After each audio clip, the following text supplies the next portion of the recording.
Kali ini aku mau bahas tentang trauma. Banyak orang beralasan trauma, pernah kecewa, terus pernah disakiti. Banyak lagi trauma-trauma lain, ya. Itu yang menghambat mereka untuk berkembang, untuk maju, untuk melangkah, melakukan hal yang sama gitu loh. Karena mereka trauma gitu. Saya punya pengalaman trauma tentang rumah sakit misalnya. Misalnya anak saya waktu itu yang kedua, dia itu waktu dalam kandungan kan rumah sakit yang pertama mengatakan bahwa tidak ada bayi, ya udah. Terus 2 minggu kemudian masih sakit-sakit kepala, ibunya. Terus kita periksakan lagi ke rumah sakit yang lain dengan dokter yang berpengalaman. Sudah pokoknya puluhan tahun deh dia bekerja sebagai dokter kandungan. Dia mengatakan itu batu, akhirnya dikasih obat penghancur batu. 1 minggu kemudian masih sakit kepala juga, kita pindah rumah sakit lagi. Dan di rumah sakit yang berikutnya ini si ibu dibilang hamil. Ya, hamil sekian minggu gitu loh. Terus kalau dari sini kan kita harusnya saya kecewa, saya trauma, saya nggak pernah mau ke dokter lagi segala macam. Tapi nggak bisa. Si bayi ini kan harus diperiksa setiap bulannya, harus ke dokter, periksa kandungan segala macam. Apa saya boleh trauma? Enggak. Yang boleh saya lakukan adalah saya pindah dokter atau pindah rumah sakit. Itu. Sama kalau kita gagal, kita pernah dikecewakan. Sebenarnya yang salah itu bukan tempatnya, bukan orang peluang yang kamu pakai atau pekerjaan yang kamu, itu ada orang-orang yang salah melakukannya gitu. Atau kamu ketemu dengan orang yang salah, atau kamu ketemu platform yang belum tepat buat kamu, atau kamu ketemu tempat kerjaan yang belum pas, atau kamu ketemu orang yang belum pas. Kamu harus terus mencari, harus terus menemukan. Makanya kalau aku selalu bilang mindsetnya kita itu harus dibenerin. Kita jangan beranggapan orang itu semua sama. Dan kita juga gak bisa beranggapan semua orang itu baik.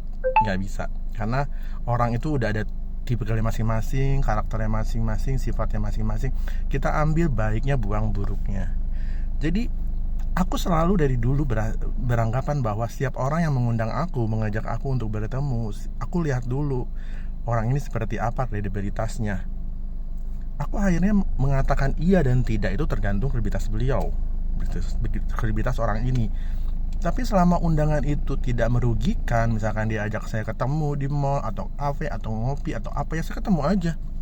Terlepas apa yang dia tawarkan, terlepas apa yang dia katakan, itu kan tergantung kita.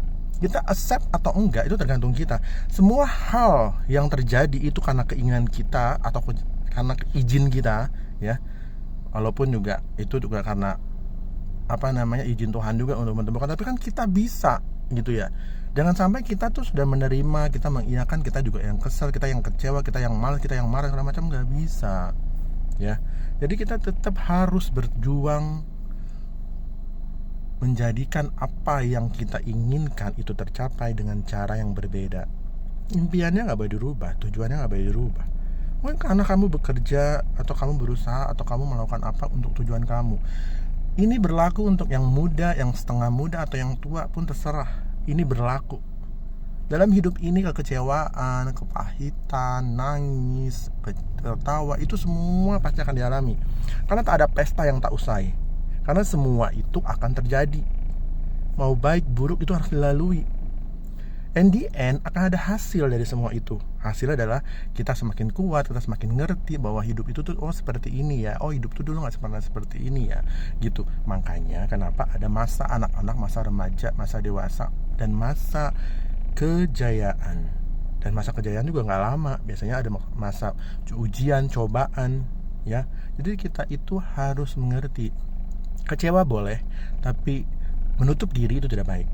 Peluang di luar sana banyak sekali, dan itu menunggu kamu untuk mengambil sebuah keputusan. Bukan dia yang mencari kamu. Percayalah, memang rezeki itu akan menghampiri kita dimanapun. Tetapi percayalah, kalau kamu gak kemana-mana, gak ada rezeki namanya. Jangan kamu samakan lontong sayur tetangga kasih, itu namanya rezeki, bener. Terus orang ngasih kue tart ulang tahun, ya itu rezeki, bener. Tapi rezeki itu kamu udah ditakar. Tapi kalau kamu ingin perubahan hidup, atau kamu ingin sesuatu yang berbeda, atau kamu mencapai impian kamu, ya kamu harus mencarinya, kamu harus menemukannya. Dan kamu harus berjuang mendapatkan, meskipun banyak kecewaan, banyak air mata, banyak tangis, banyak kesedihan, banyak dikecewakan. Pokoknya banyak hal yang tidak baik gitu loh. Dan itu gunanya kamu punya orang-orang di sekeliling kamu yang support kamu, seperti support system yang baik, lingkungan yang baik. Oke?